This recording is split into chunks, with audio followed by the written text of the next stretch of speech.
You ever order something online and feel that little hit of excitement when the delivery truck finally rolls up?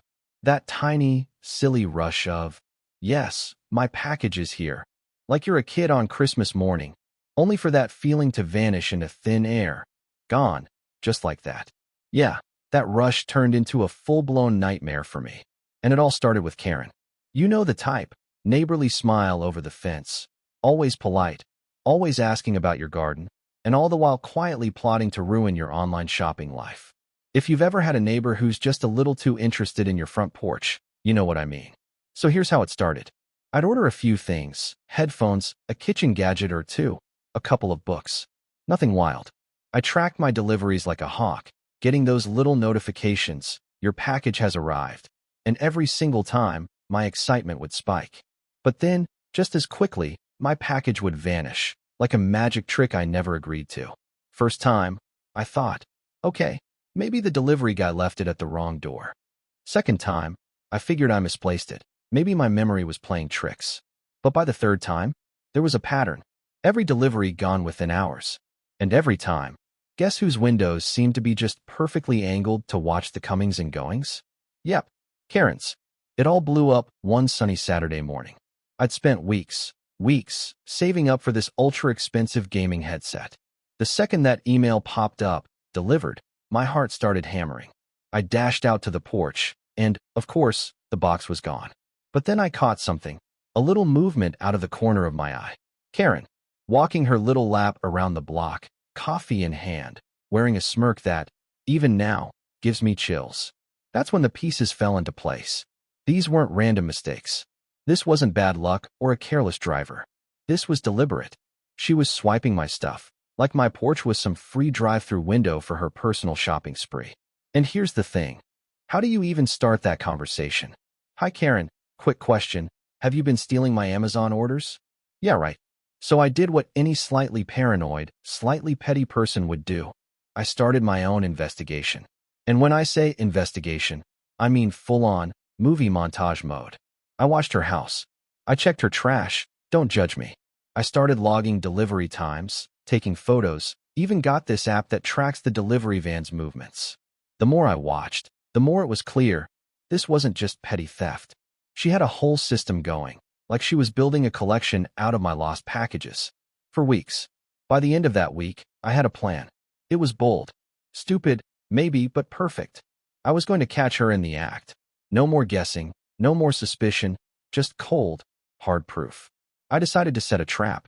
I ordered the juiciest, most irresistible package I could think of, a brand new, limited edition gadget that had sold out everywhere. I didn't even care about the item. It was all about the bait.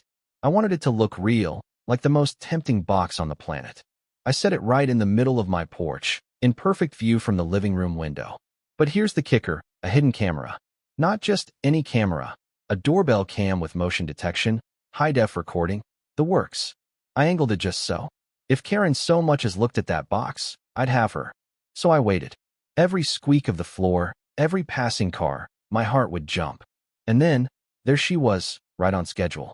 She did that casual stroll, the one where she pretends to be out for fresh air, but never actually looks at the sky. She stopped at my porch, looked left, looked right. Then, almost like she was claiming a prize, she snatched the box. Let me tell you, watching it happen on my phone in real time, my hands were shaking. I had her. After all those missing packages, after all that frustration and doubt, I finally had proof.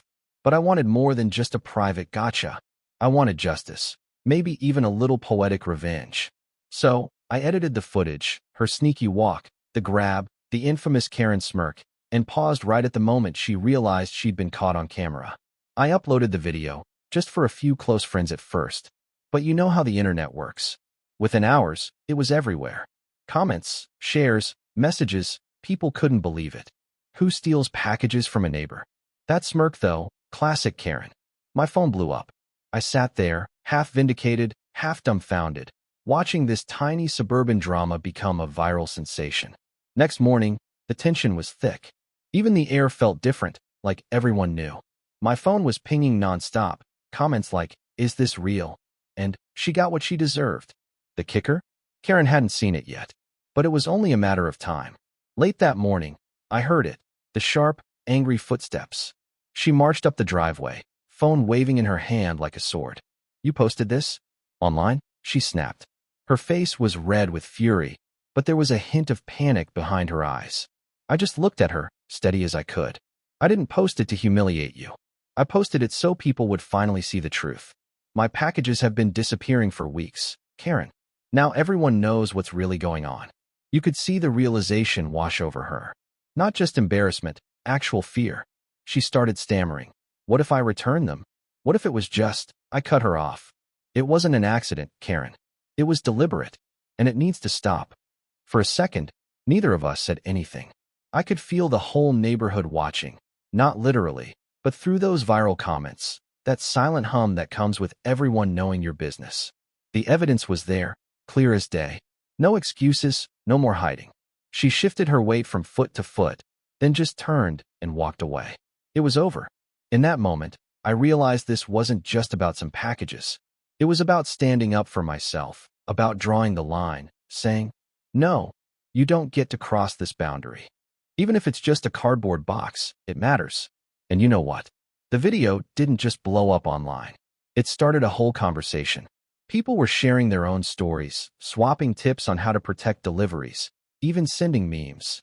Yes, Karen memes. My little feud was suddenly everyone's cautionary tale. And then, the twist. Knock at my door. Another neighbor, clipboard in hand, nervous grin. "Hey, we saw your video. The local news wants to talk to you." Suddenly, I wasn't just the victim. I was the suburban hero who caught a thief with a doorbell cam. Karen?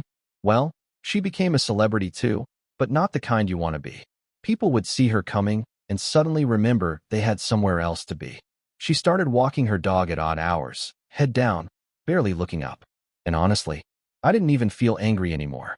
I felt vindicated, like I'd finally gotten a piece of my dignity back. Over the next few weeks, my video kept spreading. Neighbors dropped by to share their own stories. Folks online sent jokes and encouragement. Even Karen tried to act like nothing happened, but the shame stuck to her like glue. And for the first time, packages actually stayed on my porch. The street felt safer. People started talking more, looking out for each other. Turns out, sometimes you don't need to yell or fight to get justice. You just need the right plan, a little creativity, and a camera. And here's the kicker. One clever trap, one viral video, and suddenly the whole neighborhood changed. Karen learned to keep her hands to herself. The rest of us learned a lesson about trust, boundaries, and not underestimating the quiet ones on the block. My little drama turned into a legend, a reminder that sometimes karma really does have a camera. So now I gotta ask, what would you have done? Would you have gone all out like I did, or just let it slide? Drop your wildest package theft stories, your thoughts on justice, or even just what you'd have said to Karen, down in the comments. Let's see who's got the best story or the best comeback. And hey, if you want more jaw-dropping neighborhood drama, don't forget to hit like, smash that subscribe button, and ring the bell, because you never know what'll happen next time the delivery truck pulls up.